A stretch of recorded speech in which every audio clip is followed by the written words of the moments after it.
Xin chào tất cả các bạn, hôm nay thì mình sẽ làm một cái thang gỗ.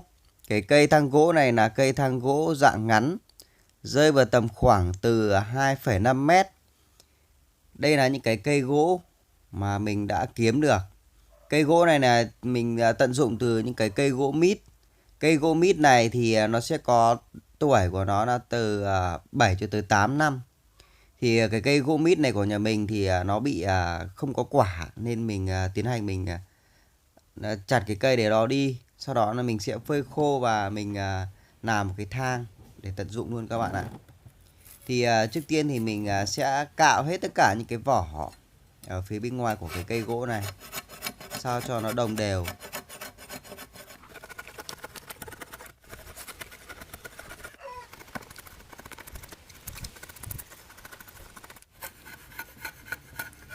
Nhà mình thì không có cái bào nạo bằng tay, thì mình sử dụng một con dao sắc, mình mài sắc con dao đó đi. Sau đó mình sẽ sử dụng mà mình cạo và nạo những cái vỏ bên ngoài bằng dao, bằng cách thủ công như thế này. Sau khi mình đã nạo hết những cái vỏ bìa bên ngoài thì nó sẽ được hai cái cây gỗ đồng đều như thế này. Đó, thì bây giờ mình sẽ tiến hành mình đo đạc và mình phân chia ra để mình làm cái bậc thang của nó. Thì với cái cây gỗ này thì mình phơi khô rồi các bạn ạ, nó rất là nhẹ luôn. Thì bây giờ mình sẽ tiến hành mình đo, mình phân chia ra, mình đục lỗ và mình sẽ lắp cái thang để đứng nó các bạn. Bây giờ mình sẽ tiến hành mình đục lỗ nhá. Đục lỗ ở đây thì mình cũng sử dụng một cái cây đục bằng sắt. Sau đó là mình đục lỗ theo cách thủ công thôi các bạn, cũng không có gì là hiện đại cả. Nhà có những cái đồ như thế nào thì mình tận dụng mình làm như thế, chứ không có máy móc hiện đại để làm. Chỉ có vài cái đục gỗ và cái máy khoan nho nhỏ thôi các bạn ạ.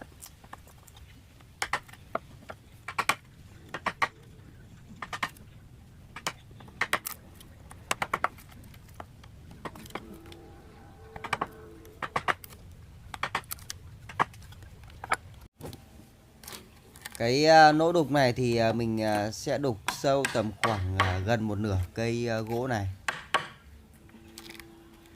Đó, ở đây thì mình sẽ đục và rơi vào tầm khoảng 8 lỗ. Hai cây sẽ tổng cộng là 16 lỗ tất cả. Đó, mình sẽ chia ra làm 8 thanh. Cái thang gỗ này là mình sử dụng một cái cây gỗ rơi vào tầm khoảng 2,5 mét. Thì mình sẽ chia đồng đều ra làm 8 thanh để mình lắp vào đây. Cái thanh này mình cũng bào sẵn và mình vót sẵn rồi các bạn ạ. Cái này mình sử dụng một cái loại cây gỗ khác có độ chất lượng cao hơn. Sau đây thì mình sẽ lắp cái thang gỗ này nhá. Thì lắp cái này nó giống như kiểu là chúng ta đang lắp những cái mộng gỗ thôi các bạn. Chỉ việc lắp những cái thanh ngang và đóng nó vào. Đó, như thế này. Bây giờ mình sẽ tiến hành mình đóng vào nhá. Mình sẽ đóng tất cả những cái thanh ngang này vào trước tại một cây gỗ, tức là tại một điểm. Như thế này.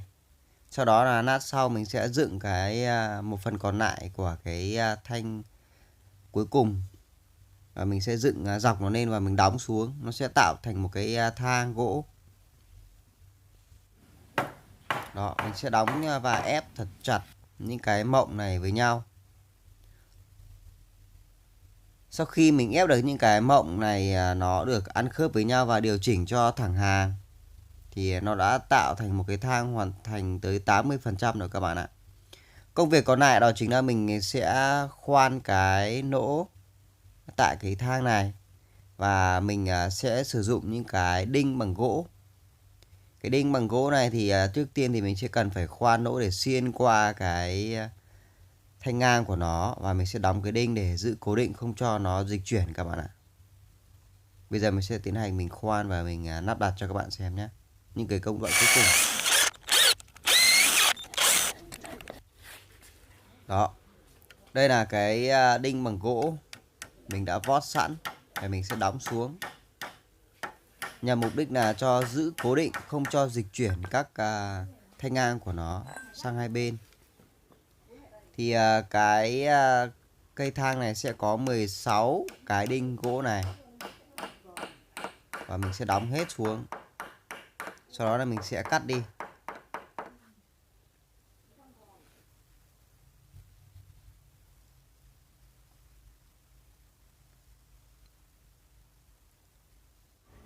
Như vậy là mình đã hoàn thành một cái cây thang gỗ rơi vào tầm khoảng 2,5 mét như thế này.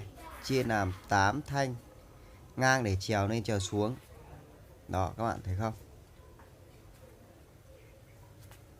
Cái thang này thì mình sử dụng để neo trèo những cái ngắn thôi các bạn. Những cái bờ tường hay là những cái chiều cao nó rơi tầm khoảng 2,5 mét thôi. Chứ mình không cần quá dài làm gì cả. Đó. Mình thì hiện tại đang sống ở vùng nông thôn nên những cái đồ dùng cũ, như cái cây gỗ cũ thì mình có thể tận dụng và mình làm thành một cái thang như thế này rất là bền.